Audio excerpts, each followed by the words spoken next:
Hola, ¿qué tal? Muy buenas noches. Bienvenidos a Noticias 22. Gracias por estar con nosotros. Saludamos a Laura Regis en la interpretación de lengua de señas mexicana y tenemos un programón. ¿Por qué, Wemansi?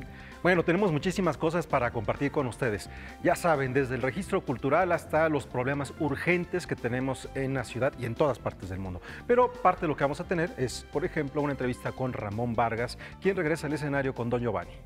Y además estaremos platicando, ante todos esos problemas que ha vivido la Ciudad de México, del agua, cómo reciclarla, cómo volverla aquella de las lluvias de consumo humano, con un par de exposiciones muy interesantes. Muy buenas noches, Laura Weman, amigos del auditorio. Laura, ¿qué más tenemos? Bueno, tenemos la presentación de esta publicación en 2 tomos. Antonieta Rivas Mercado, la gran mecenas del arte mexicano. Ya veremos de qué se trata esta compilación de textos de muy diverso orden en unos instantes más. ¿Qué les parece? Me parece una excelente idea. ¿Comenzamos? Comenzamos. Comenzamos.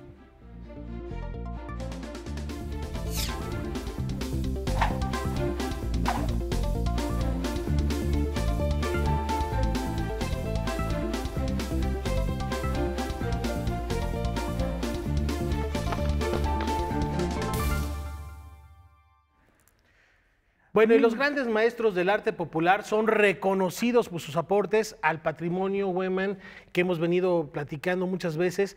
Más allá del arte, la creación de los pueblos originarios, la tradición mexicana, que es este patrimonio artesanal. Así es, y que es un trabajo que se ha hablado, ha cambiado en el paso de los años la forma de entender esto. En algún momento, hace unas décadas, hablamos de artesanía, después hablábamos de grandes maestros de las artesanías y ahora estamos hablando de arte popular. Esto cambia la forma de aproximarnos a esto que hacen las personas que tienen magia prácticamente en sus manos.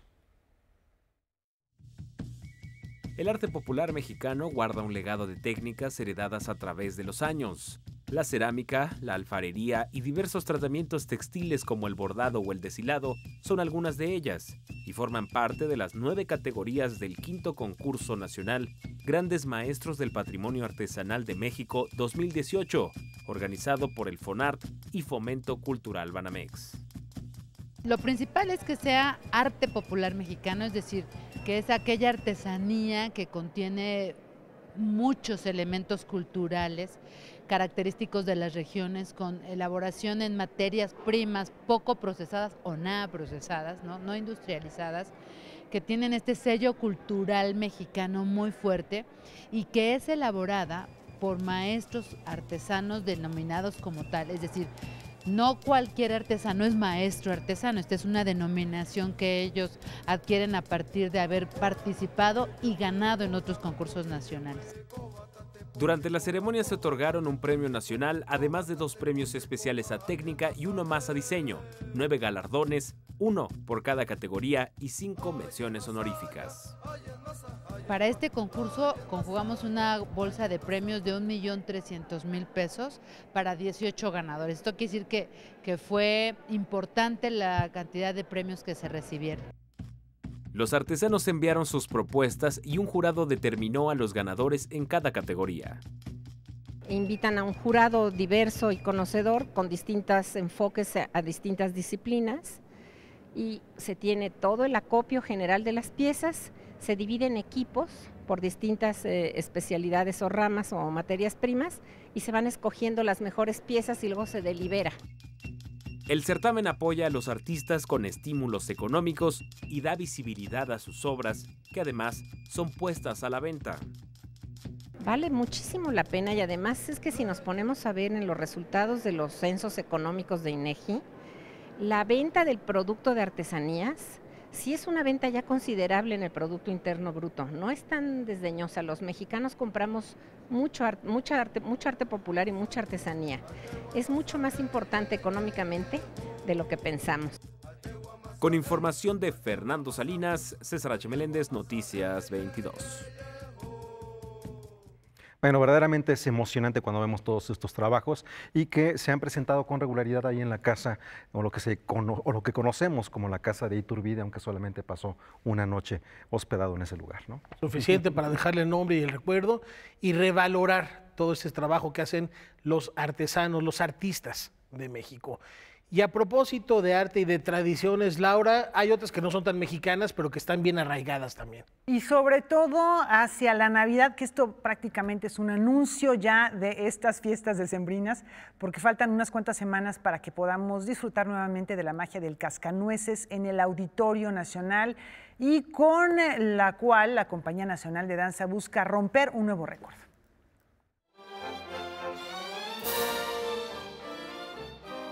Aunque el Cascanueces se presenta todos los años desde 2001 en el Auditorio Nacional, esta temporada será distinta, aseguran. La excelente respuesta del público ante este ballet, que tan solo el año pasado reunió a más de 110,000 espectadores para romper un récord de asistencia, solo se explica por la alta calidad del montaje de esta obra legendaria. Por otro lado, una de las situaciones distintas también en el ámbito artístico es evidentemente la potencialización de nuestros primeros bailarines en los personajes principales, por un lado, y en este momento el Consejo Artístico determinó que para este año se impulsará también jóvenes talentos de la compañía para interpretar estos personajes y seguir creando esta formación, esta profesionalización y el desarrollo de cada uno de ellos. Además, en esta ocasión, el Cascanueces integra a su elenco a niños de segundo y tercer grado de la Escuela Nacional de Danza Clásica y Contemporánea y de la Academia de la Danza Mexicana de Limba. El poder estar con las escuelas, los niños siempre también es un reto trabajar con ellos, y eso también artísticamente nos hará la diferencia, la gran diferencia entre lo que podamos hacer este año y lo que se hizo el año pasado.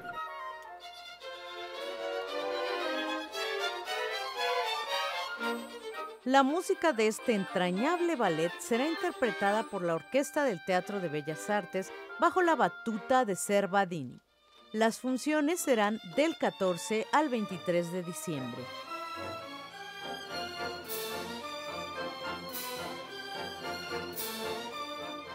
Noticias 22, Irma Gallo. Y próximamente en la pantalla de Canal 22 va a ocurrir algo que deben ustedes conocer. Rafa, Momancín. Así es, Laura. Van a poder disfrutar el documental Se va la vida, compañera, que representa a México en uno de los certámenes más importantes de la región latinoamericana. Así es, se trata de Doc TV Latinoamérica, que en Canal 22 se presenta ya desde hace muchos años. La idea es que diferentes países de América Latina generen un documental y que se pueda ver todos en cada uno de estos países, todos se puedan ver en las pantallas de televisión.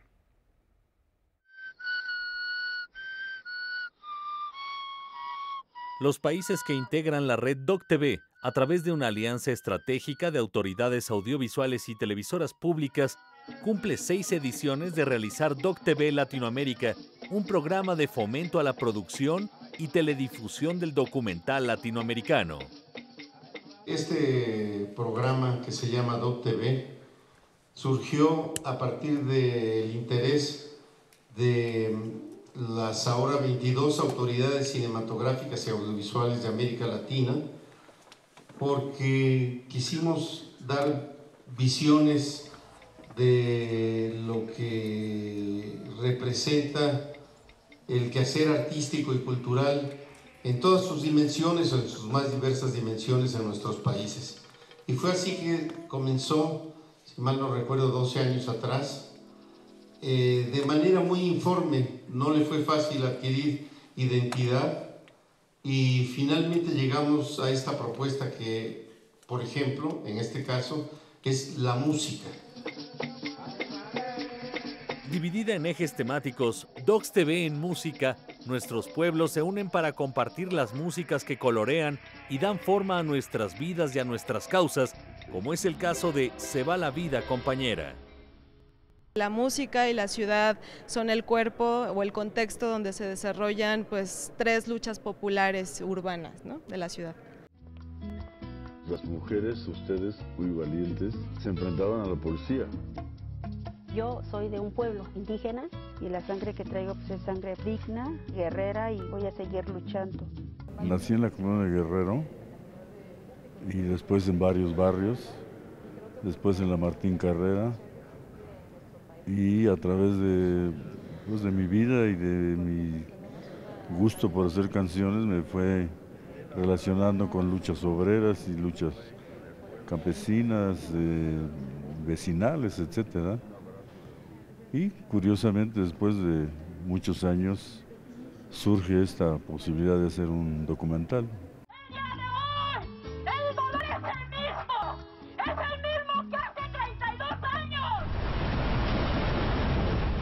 16 documentales son el resultado de DocTV Latinoamérica gracias al interés de estaciones públicas de televisión y de institutos de cine de 16 países. Se va la vida, compañera contó con el financiamiento de Canal 22, Canal 14 y el IMCINE, y se presentó en el auditorio del Museo Tamayo para anunciar su estreno en pantalla chica en la semana del 24 de noviembre en el horario de las 22 horas. Con información y texto de Salvador Perches Galván, Óscar Helguera, Noticias 22. Entonces hago algo que son más como historias. Pues se ve emocionante, ¿no, Rafael? Para acercarnos a esta diversidad musical que tiene el continente y que a veces no es tan lejana. Aunque sean los kilómetros los que nos separan, estamos mucho más cercanos en elementos musicales compartidos, ¿no? Y además reconocer la visión de una nueva generación de documentalistas, de cineastas, que también habla del pulso y de las preocupaciones de quienes habitamos esta región del planeta. Bien, momento de hacer una pausa, tenemos mucho más a regresar. Vamos a hablar de la vida y obra de Antonieta Rivas Mercado, no se vayan.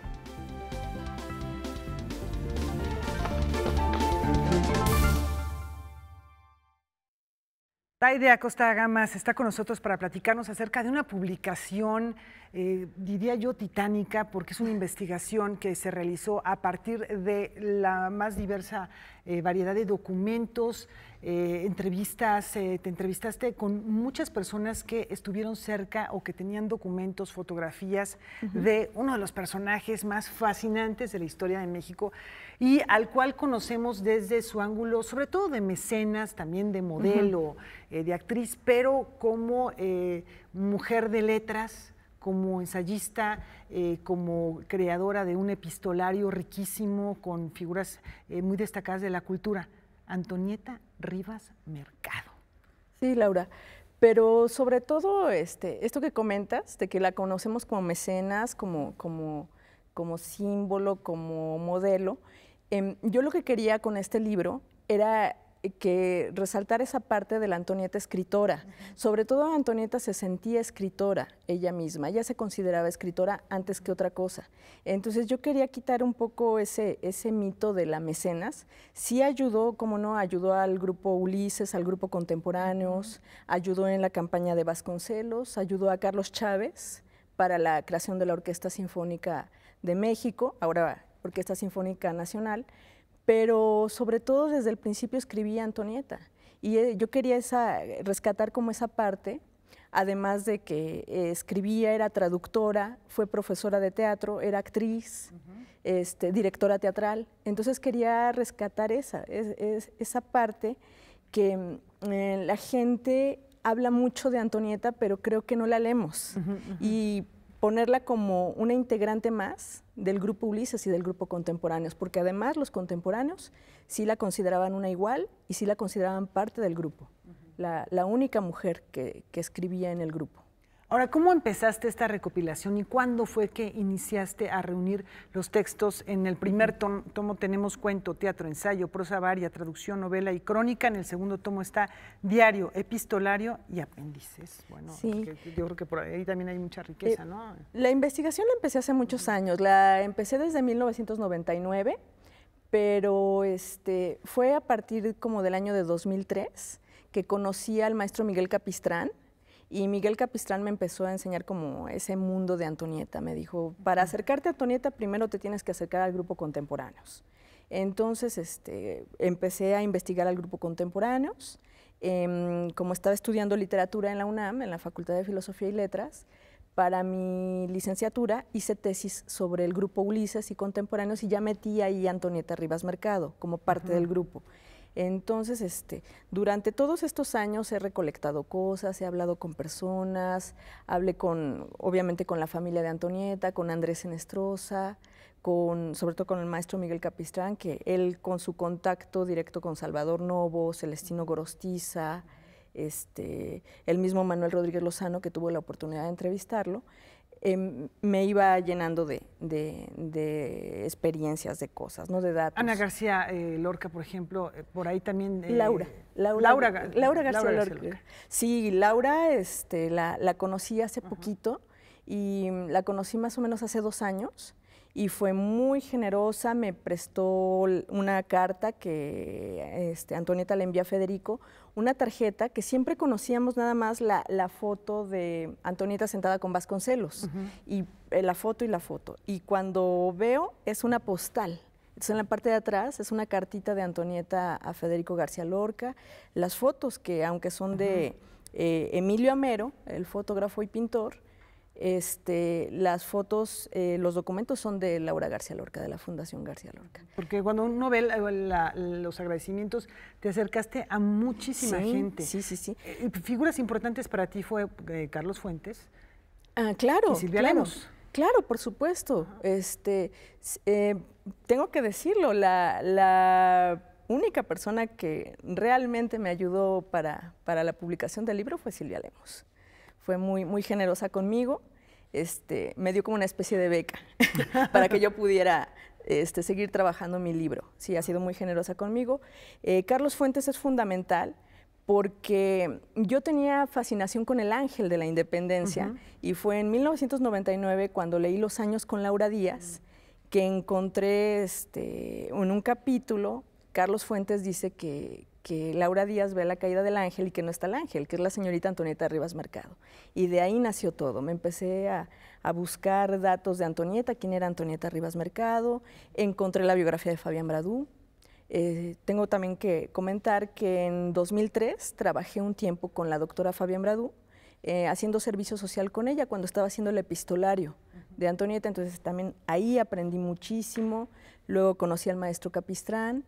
Entonces, he tenido contacto con mucha gente conocedora de contemporáneos, el doctor Anthony Stanton, el doctor Vicente Quirarte, el mismo doctor Jaime Labastida, y bueno, han sido muchas personas que me han ayudado y sobre todo ahora ya para la publicación, en enero me puse en contacto con la licenciada Maraki García Cepeda y con el doctor Jaime Labastida y gracias a ellos esto es una realidad.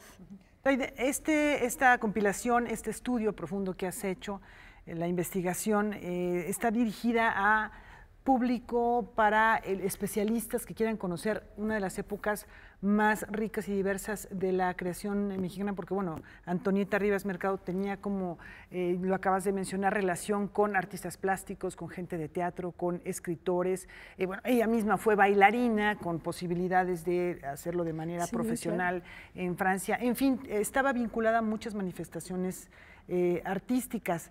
Esto significa que la obra, la que nos estás presentando, puede atraer a públicos muy diversos. ¿Tú cómo la concibes? Sí, mira, sobre todo yo creo que la parte como mujer de teatro y como escritora. Es como la parte que más estoy enfocada más en esa parte de Antonieta, la parte de teatro y la parte de escritora. Pero sí está dedicado el libro como para... en un principio era como para académico, para estudiantes, para investigadores y todo, pero traté de hacerlo lo más posible como para un público general que pudiera, primero que nada, lo más importante, que lean Antonieta, que se lea la obra de Antonieta Rivas Mercado y a partir del aparato crítico, de mis notas, de la cronología, de lo que hice, quise que si alguien no sabe nada del tema, no sabe nada de historia, es de otra disciplina, puedan leer a Antonieta y al ver tantos personajes puedan saber quiénes son, qué está pasando, por qué Antonieta en ese momento estaba relacionada con ellos. Quise hacer como una especie de biografía, Laura, pero en el aparato crítico, como paralelamente a la obra de Antonieta. Y que además nos puede ubicar en este momento histórico, porque por ejemplo están las crónicas sobre la campaña de Vasconcelos, en fin, muchas situaciones y muchos personajes que van armando el rompecabezas del relato de esa época. ¿Va a haber presentación del libro? Sí, el libro se presenta el domingo 18 de noviembre en la sala Manuel M. Ponce del Palacio de Bellas Artes. Muy bien, ¿qué les parece, Rafa? Sabemos que acaba de ganar un premio esta publicación también, Taide. Sí, ganó el premio al arte editorial de la CANIEM.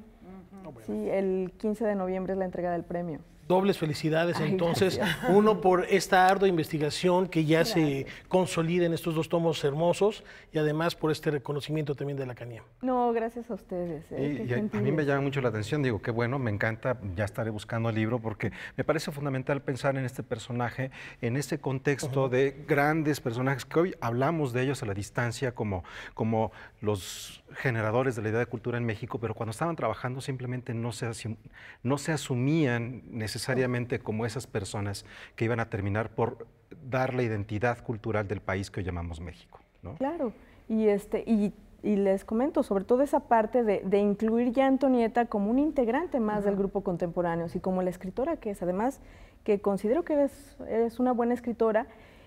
Lamentablemente en la novela, en su relato, en la novela que quedó inconclusa, es cuando yo veo una Antonieta que ya está tomando su propia voz, y en eso se parece mucho a los contemporáneos, porque la novela ya es de 31, entonces ya es a días muere en el... Ella muere el 11 de febrero de 1931, entonces es a días de morir, y me doy cuenta que los contemporáneos como que tomaron su voz en los 30s, ¿no? Muerte sin fin, Canto a un dios mineral, Estaba la llegando poesía a un momento de madurez, desafortunadamente ya no sí, estaban muy emparentados, tenían las mismas lecturas, y creo que ella estaba también tomando su voz en ese momento. Pueden ver todos los relatos, y la novela es como un cambio, es como otra Antonieta.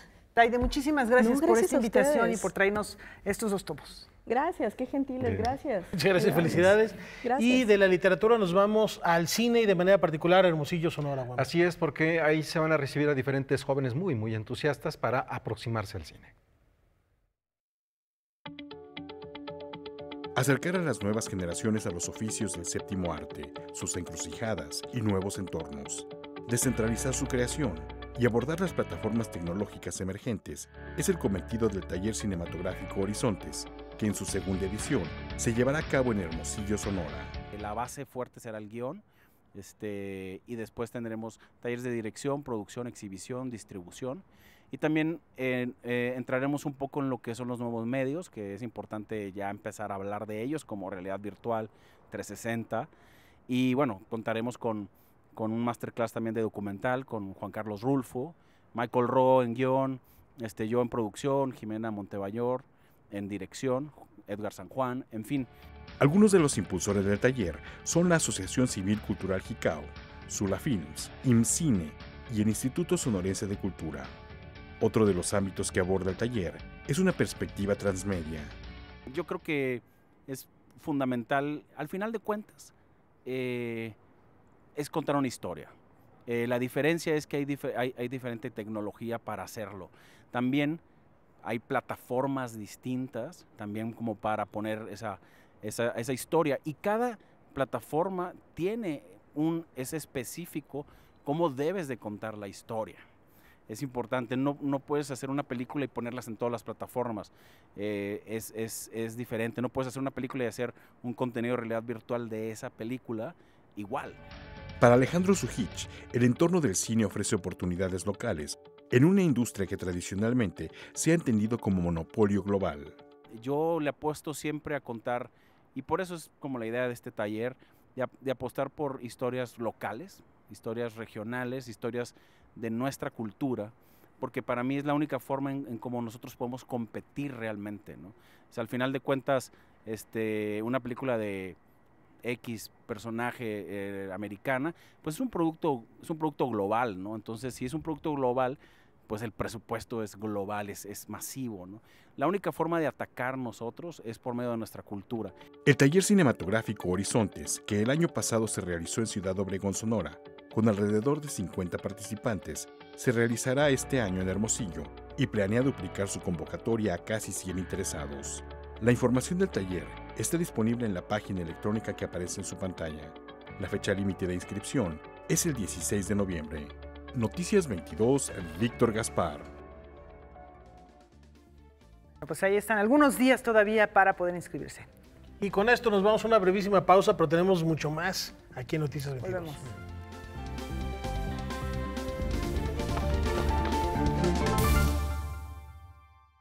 Rafa, al inicio del programa anunciabas la presencia de Ramón Vargas. De hecho fue Huemancin, pero en efecto una carrera muy longeva que ha sabido llevar de manera espectacular, impecable, manteniéndose dentro de los roles, que eso habla de la buena salud de un tenor, en este caso, de un músico que sabe hacia dónde va, y estamos hablando de más de 3 décadas de trayectoria en los escenarios. Así es, lo hemos visto en otras ocasiones en esos roles que bien conoce y que bien interpreta, como por ejemplo en La Bohème, pero en este caso va con Mozart, ¿no?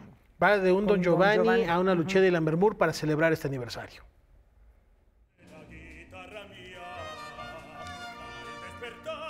Pues se dice fácil, pero en realidad 35 años significan para mí personalmente muchísimas cosas. Yo creo que para el desarrollo de las artes de México también.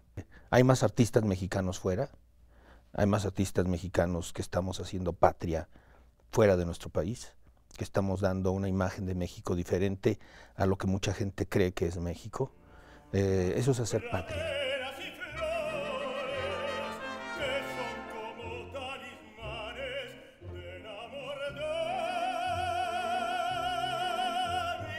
En México producimos cantantes, pero no somos el país que más cantantes producimos, ¿no? Es decir, en México produce voces, pero producir voces y producir cantantes son dos cosas diferentes.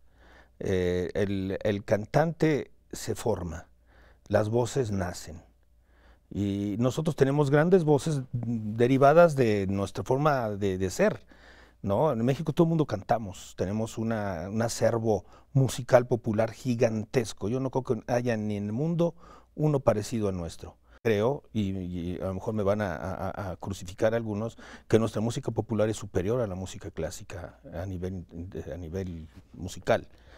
Porque la sensibilidad y lo que tenemos es enorme en México y no todo el mundo puede escribir sinfonías, ni todo el mundo puede, pero sí pueden hacer canciones.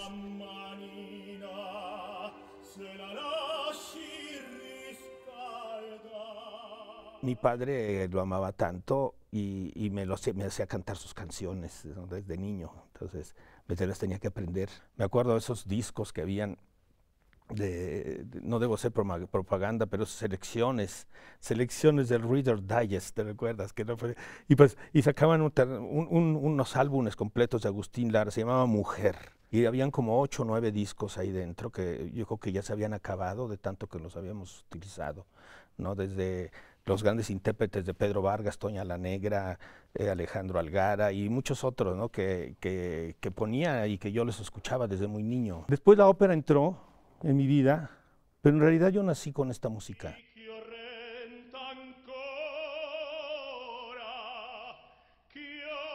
Yo creo que una de las cosas más importantes para un cantante, para cualquiera, para un cantante, para un artista, para cualquier persona, es saber reconocer tus límites, saber en dónde sí y en dónde no. Yo no soy un cantante de potencia.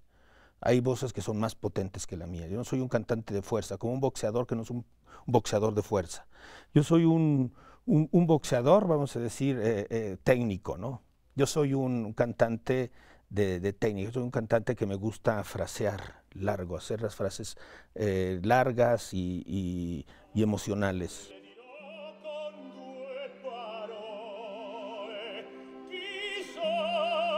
Pienso que los personajes que interpreto en la ópera, y muchos de ellos que los he hecho ya míos, tienen una parte intelectual muy trabajada de mi parte, que les da una personalidad especial, ¿no? Y estoy hablando de Edgardo, de la Lucia de Lammermoor, de Don Carlo, el baile de máscaras, de los cuentos de Hoffmann, de Werther, y de otros personajes que los he interpretado muchas veces y que les he dado un toque especialmente mío. Y yo creo que finalmente es algo que los artistas tenemos que hacer para que seamos reconocidos como tales. Si no, nos volvemos copiadores.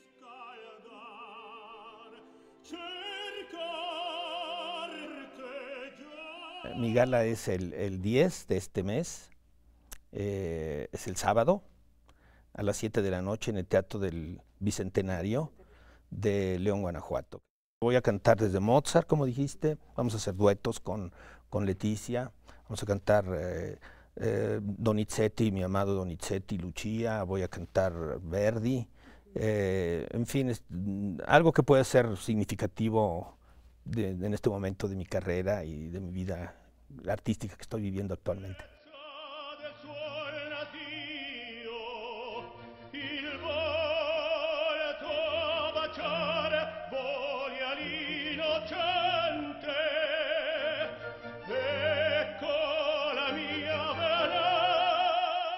Además de un artista de excepción, muy destacado, también es un personaje que reflexiona permanentemente sobre este asunto. Le ha tocado ser funcionario cultural, así que, y ha recorrido el mundo, así que sabe de lo que habla. Un abrazo muy grande a Ramón Vargas por este aniversario y también reconocer, veíamos imágenes de la Bohème, un extraordinario Rodolfo, pero su elixir de amor, su nemorino es impecable, esa furtiva lágrima es digna de mención y de aplauso.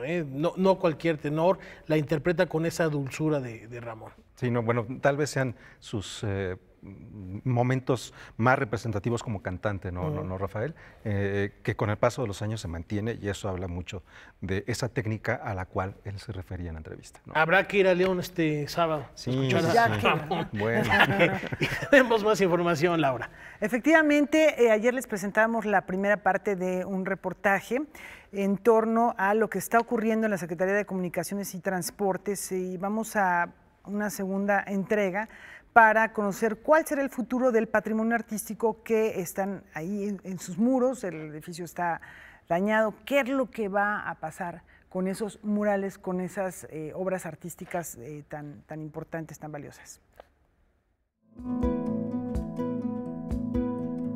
El día 20 de septiembre del 2017, personal del taller de escultura del Centro Nacional de Conservación del Instituto Nacional de Bellas Artes se hizo presente e hicimos una inspección ocular y el resultado es el siguiente: los murales no sufrieron daños derivados del sismo del día anterior. Los daños que tienen son daños preexistentes, ¿sí?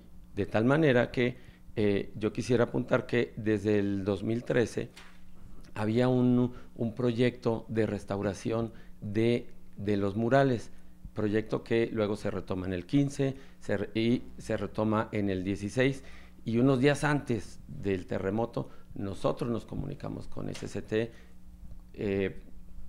preguntándoles, bueno, pues, y poniéndonos a las órdenes para poder restaurar cuando vino el terremoto del 19 de septiembre, de tal manera que los daños no están en los murales, están en el desplome, sobre todo el más evidente, en el edificio A. Lo que sí se reportó por SCT y además lo vimos es justamente lo que comentábamos de la problemática del suelo.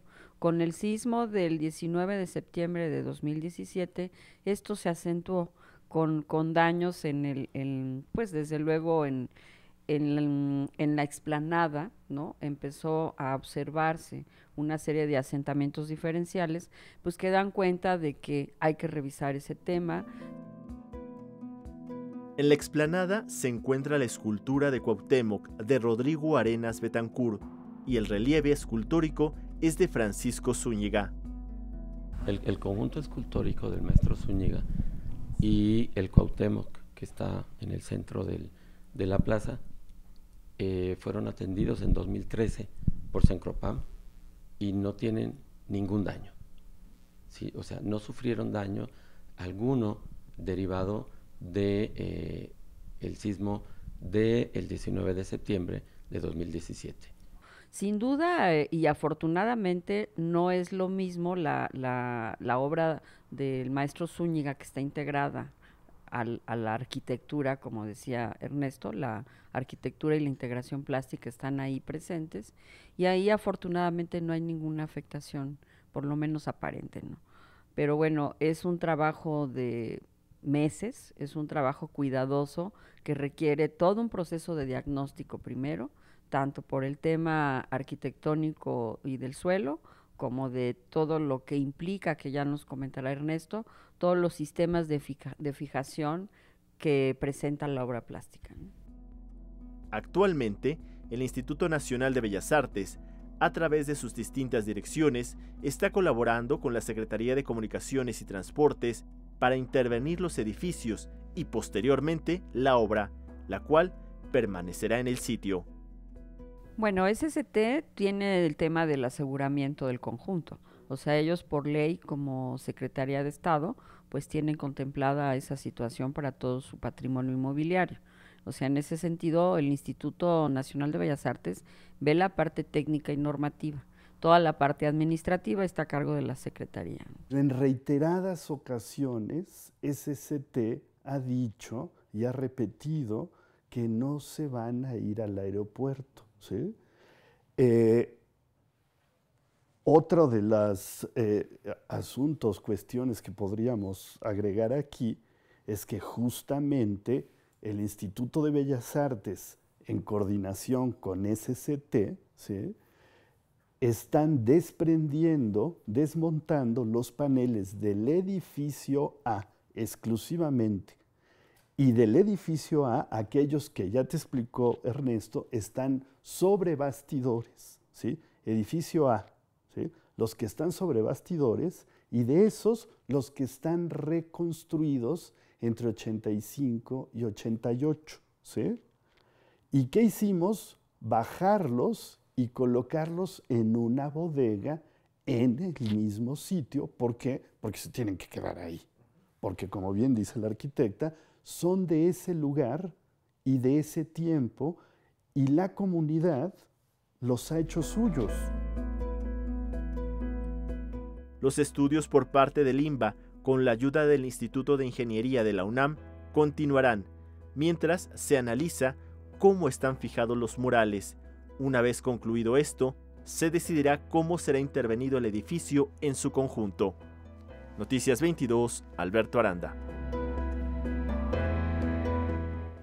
Bueno, después de ver este trabajo de Alberto Aranda, ya estaremos haciendo ese seguimiento, porque por supuesto que es muy importante todo esto que está ocurriendo en torno a ese espacio y a esos murales, a esos trabajos tan importantes que dieron no solamente imagen a los edificios de la Secretaría de Comunicaciones y Transportes, sino también uno de los soportes donde se expresaron una cantidad enorme de artistas, tal vez el último espacio en donde confluyeron, digamos, la última etapa de la Escuela Mexicana de Pintura, ¿no? Los grandes nombres del muralismo mexicano reunidos en este conjunto, y en efecto es patrimonio que nos compete y nos pertenece a todos. Y en otros temas, hasta el 9 de diciembre el Centro Nacional de las Artes recibe lo mejor, escuchen ustedes, del circo contemporáneo. Vamos a ver.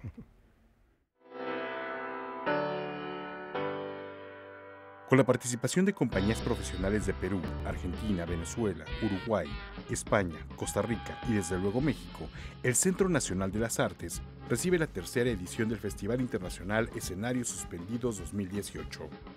Primeramente lo que queremos es incentivar la creación en circo contemporáneo. Porque aquí en México de alguna manera estamos muy bien, avanzando técnicamente, hay muy buenos artistas, pero existe poca creación. Entonces este festival se creó justo con esa intención de fomentar la creación circense en México. El objetivo es actuar en dos direcciones, en la generación de públicos, pero también en la profesionalización, a través de talleres, clases magistrales y residencias. Tenemos taller de contorsión, tenemos taller de clown femenino, de herramientas de clown, también de coreografía. También tenemos clases magistrales que son de teatro danza y de construcción de dramaturgia circense, como de diferentes cosas, todo relacionado con la creación. La técnica sí un poco, pero mucho más enfocado a la creación. También tenemos un taller de técnicas aéreas. Para las clases magistrales y los talleres sí, tenemos, o sea, solamente están dirigidas a profesionales o artistas con mínimo 2 años de experiencia en las artes circenses, la danza o el teatro. Pero los espectáculos no, están dirigidos a todo público, aunque sí la curaduría va desde espectáculos para niños hasta cosas que son para adolescentes y cosas que son para adultos, porque también esa es la ventaja del circo contemporáneo. El tercer Festival Internacional Escenarios Suspendidos 2018 se llevará a cabo del 5 de noviembre al 9 de diciembre en las áreas verdes del Centro Nacional de las Artes. Noticias 22, Víctor Gaspar. Bueno, pues ahí está esta propuesta. También es algo que no hay que perderse. No, y aquí conociendo ya la historia y revelando secretos, estudiaste pantomima, Bueno, en algún momento sí, de niño me tocó, me gustó, vi a Marcel Marceau en Bellas Artes y me resultó emocionante y en algún momento de mi vida pensé que me iba a dedicar a eso, pero se atravesó la televisión en mi camino. Pues ahí está. Algún día nos tendrás que hacer una demostración o algo. Por lo pronto nos damos una vuelta al cenar y una pausa. Volvemos enseguida.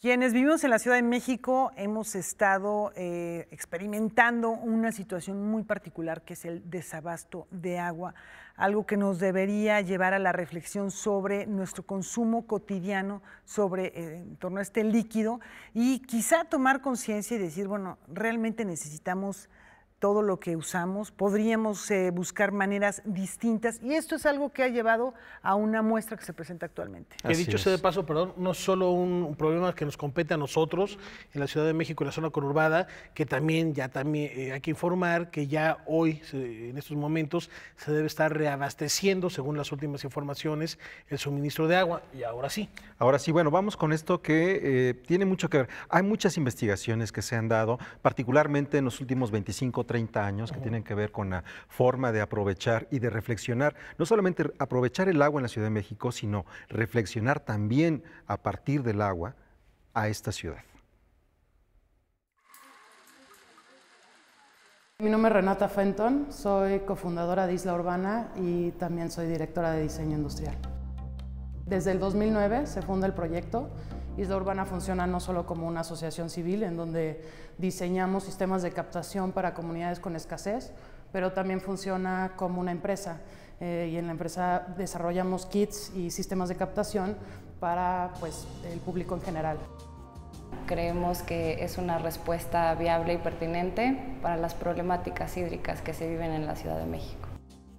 Ese primer sistema que se instaló nos impresionó muchísimo porque con una cisterna de 15,000 litros, básicamente la familia tenía 8 meses de agua todo el año sin necesidad del agua de la red o de pipas y eso fue como el impulso que nos llevó a seguir desarrollando.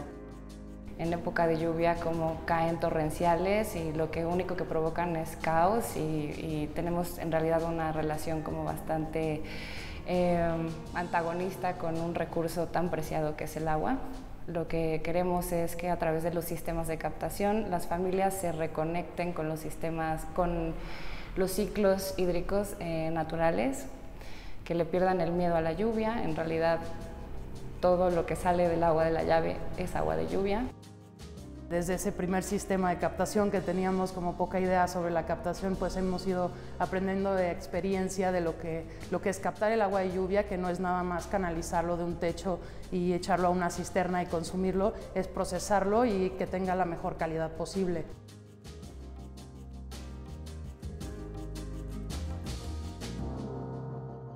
Bueno, pues es interesante el trabajo que están haciendo porque están llevando agua o están haciendo que se pueda recuperar agua de sitios donde normalmente no llueve mucho. Entonces esto permite que las familias tengan este abastecimiento suficiente a lo largo de mucho más tiempo.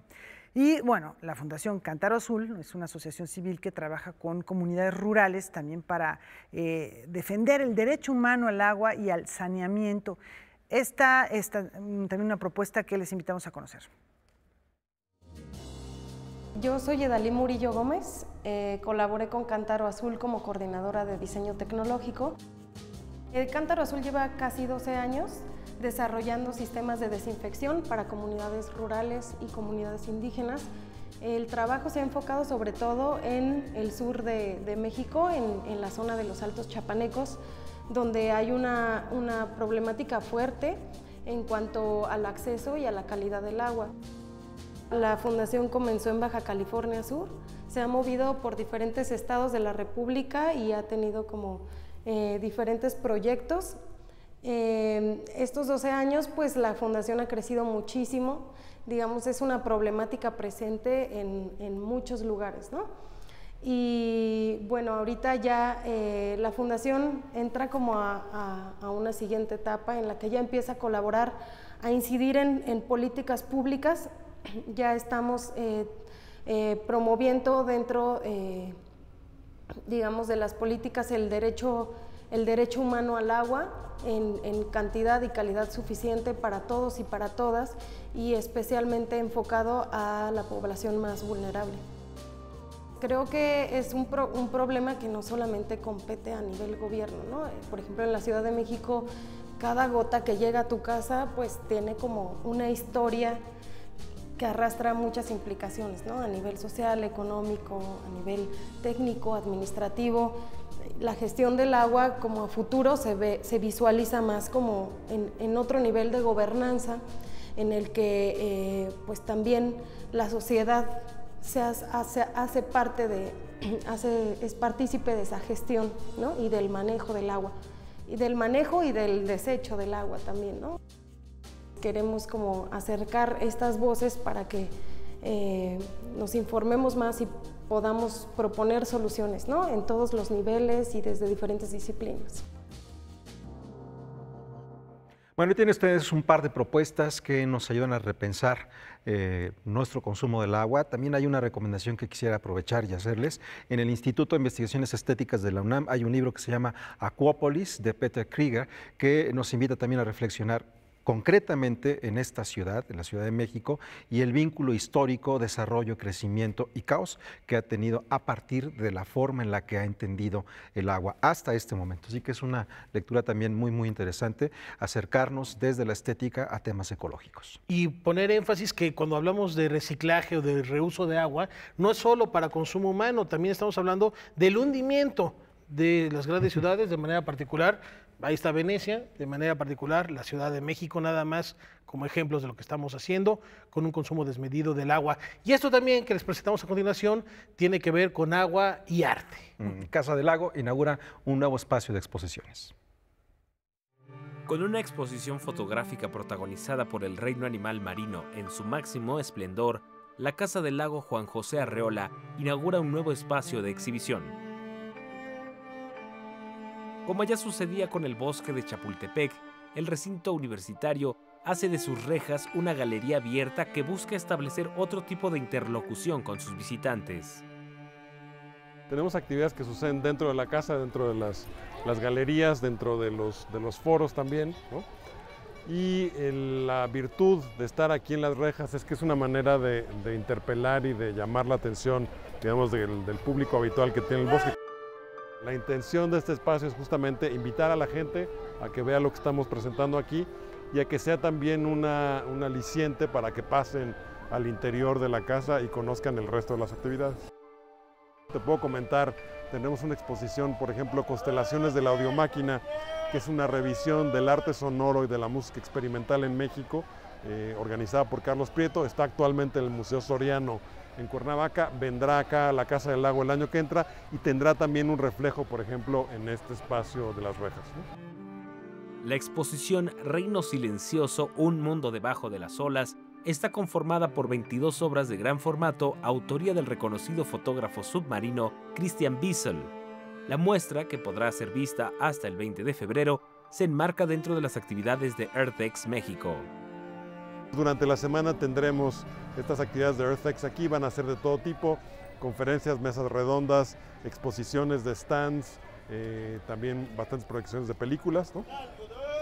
Y también comentarles que en esa misma semana tendremos aquí en la Casa del Lago, como parte del Festival Vértice de la UNAM, que es un festival dedicado a la vanguardia y a nuevas manifestaciones artísticas, un concierto muy especial con el ensamble Vértice, que es un ensamble formado especialmente para el festival, con un programa de música contemporánea, en particular una obra que se llama Vortex Temporum de Gerard Griset, compositor francés, que es una especie de piedra de toque del repertorio de cámara contemporánea. El programa de actividades de Casa del Lago está disponible en su sitio web casadelago.unam.mx y en sus distintas redes sociales.